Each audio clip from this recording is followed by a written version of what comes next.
that's got to be conquered before we get into this new realm of digital self is trust.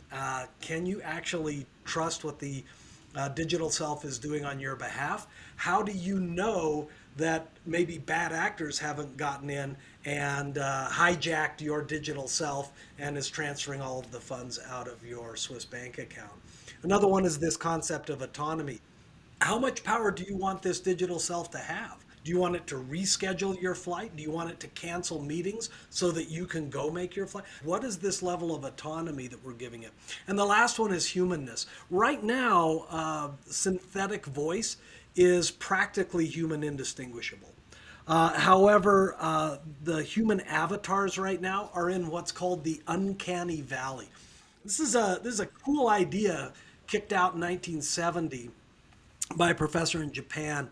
And Dr. Mori came up with this observation that as you make images, robots, machines, devices more human-like, they become more likable, more trustworthy, the more human-like they are, until they're like, let's say, 80 or 90% human, at which point they become very disturbing. You've seen pictures, like if a robot is this metallic, sci-fi character, you look at it and you're like, it's a robot. I know it's not a person. I can deal with this. That's fine.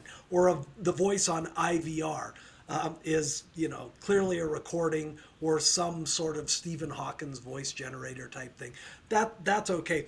But when they get about 90% human, this is when it can be very unnerving, what Maury called the uncanny valley.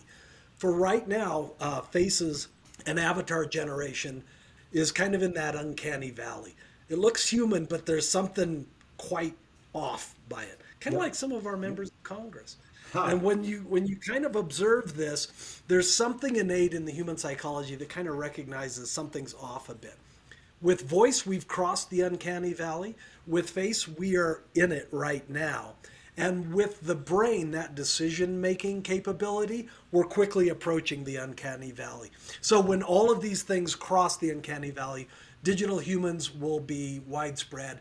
From that, as soon as we conquer these other things like technology, trust, autonomy, explainability, we'll have set the stage for the digital selves.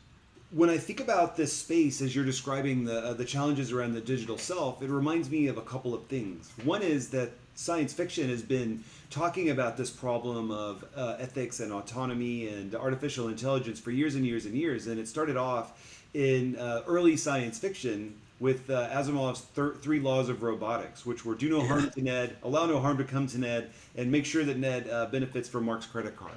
And I think those are really valid. Yeah, I think that's exactly what it was.